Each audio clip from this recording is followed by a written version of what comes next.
You're listening to Up the Turnpike with hosts Mitch Anderson and Matt O'Leary.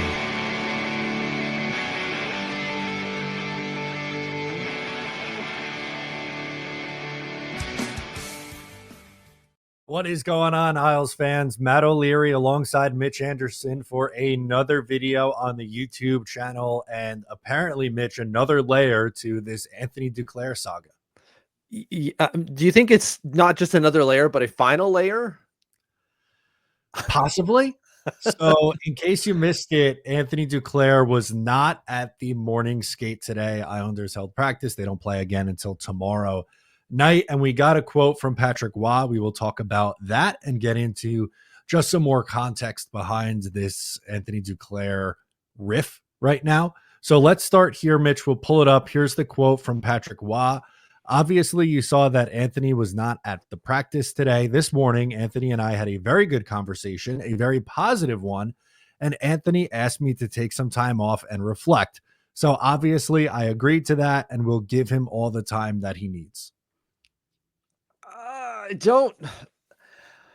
My immediate thought, and maybe it's not the best take, is just, what do you need time off for? If it's all about what we need you to do, I'm not saying he's wrong for taking time off. I'm not suggesting he shouldn't. It's just, it strikes me as weird as, like, we want him to skate more, we want him to try harder, and then I assume that's what Patrick Webb brought to Anthony Duclair, and he's like, let me think about that.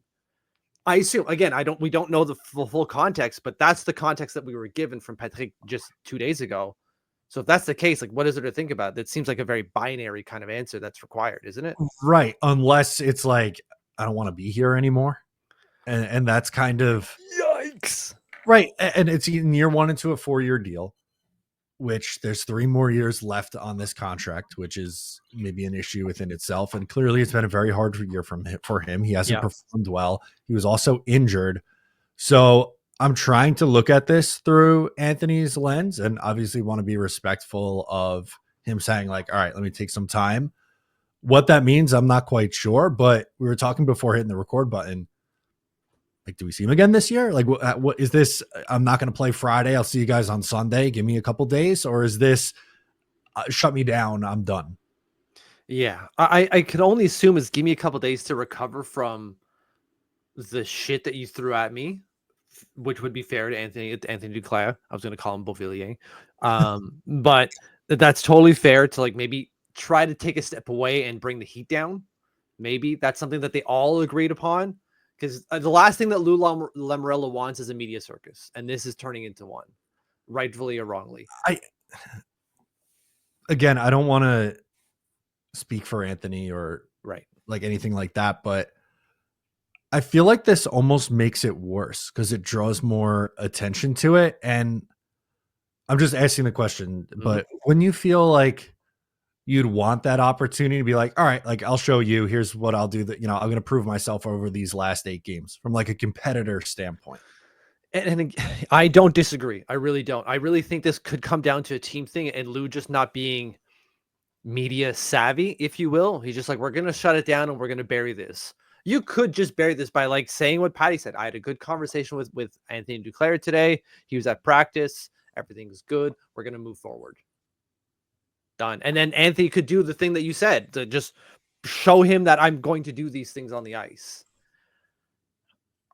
Because you got, as you mentioned at the start of the show, we don't play till Friday. So you could bust your gut out today at practice and then still prove, Patty, that you're ready in terms of effort for the game on Friday. And if not, you still bench him. But, like, it does seem strange to just be like, I'm taking a step away because I can't.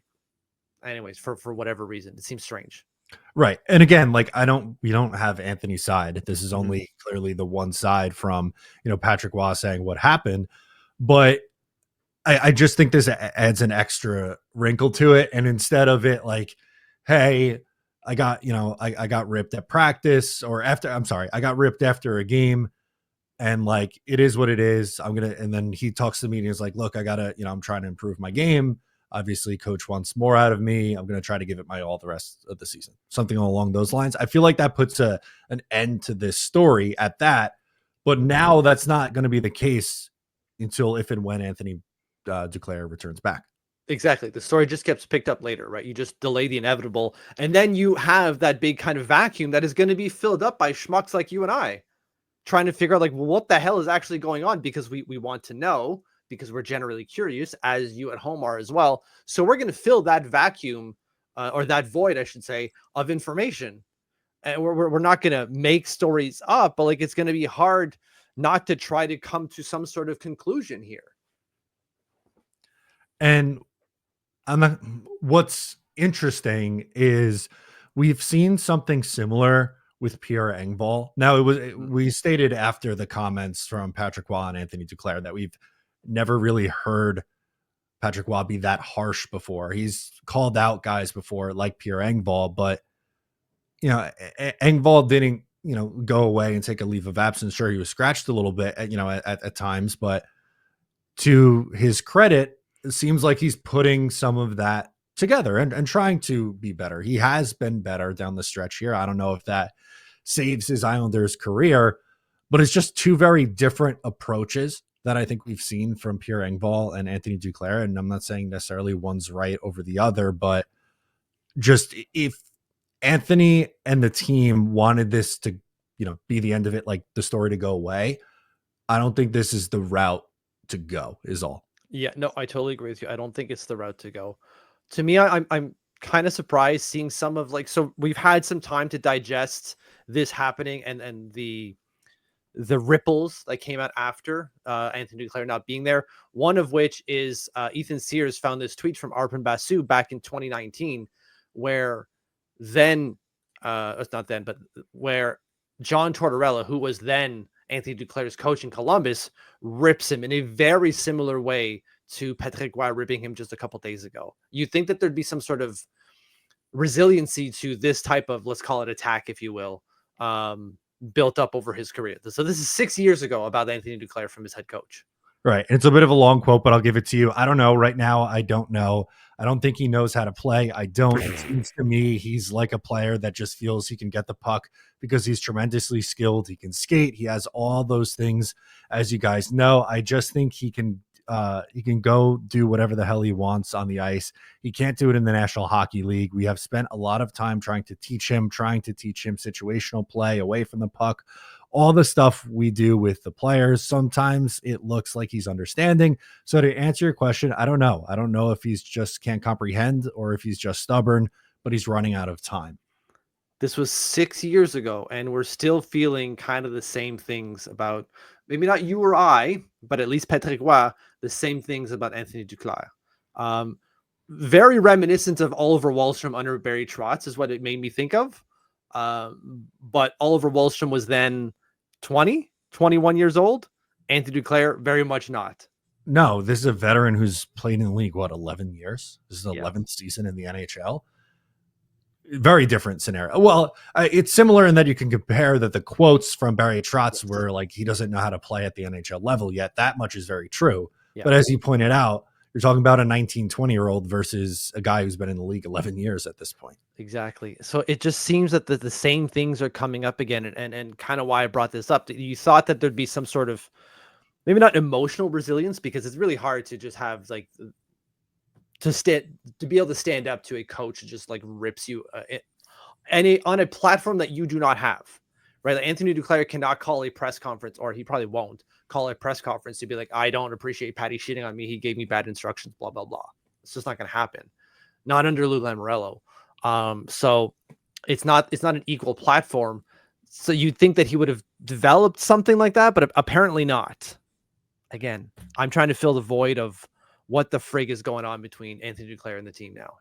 But players are available after practices and after games, right? Like, not saying that he could call a press conference, but he does have opportunities to speak with the media. Made available by the team, though. They decide who is and who isn't. Okay. So then so maybe not then. Yeah, exactly. This is all very well controlled, right? Like, if they don't want you to speak to the media, you're not. Like, how long did it take for Ilya Sorokin to speak to the media? How long did it take for Tony DeAngelo to even talk with Shannon during the game? I think that only happened once against Carolina, wasn't it? Yeah, it did take a while. So I don't know. I just don't think this situation makes this go away. anytime. This is going to continue to be a story. It'll be talked about, especially if he's not with the team on Friday and forever long this goes. So I don't see this one going anywhere. No, I don't see it going anywhere either, man. So this is bad move by the team if they willed it to be to a certain extent. But according to Patty, it was Anthony's decision to step away, which is still, I don't know how that serves him. I don't know what the ultimate decision is to be made here, or what's being debated, but this is really strange. It is strange. So we'll keep an eye on this story as it continues to develop, obviously, but just wanted to come on quickly today and discuss in a video here on YouTube the latest on the Anthony Duclair, Patrick Waugh beef, if you call it that. I just passing thought, I'll just pull the pin on the grenade and throw it here for everyone listening. This really makes me worry about what we can do in free agency. If this was our main free agent signing last year, considering all of the things that we just found out from like 2019. Yeah,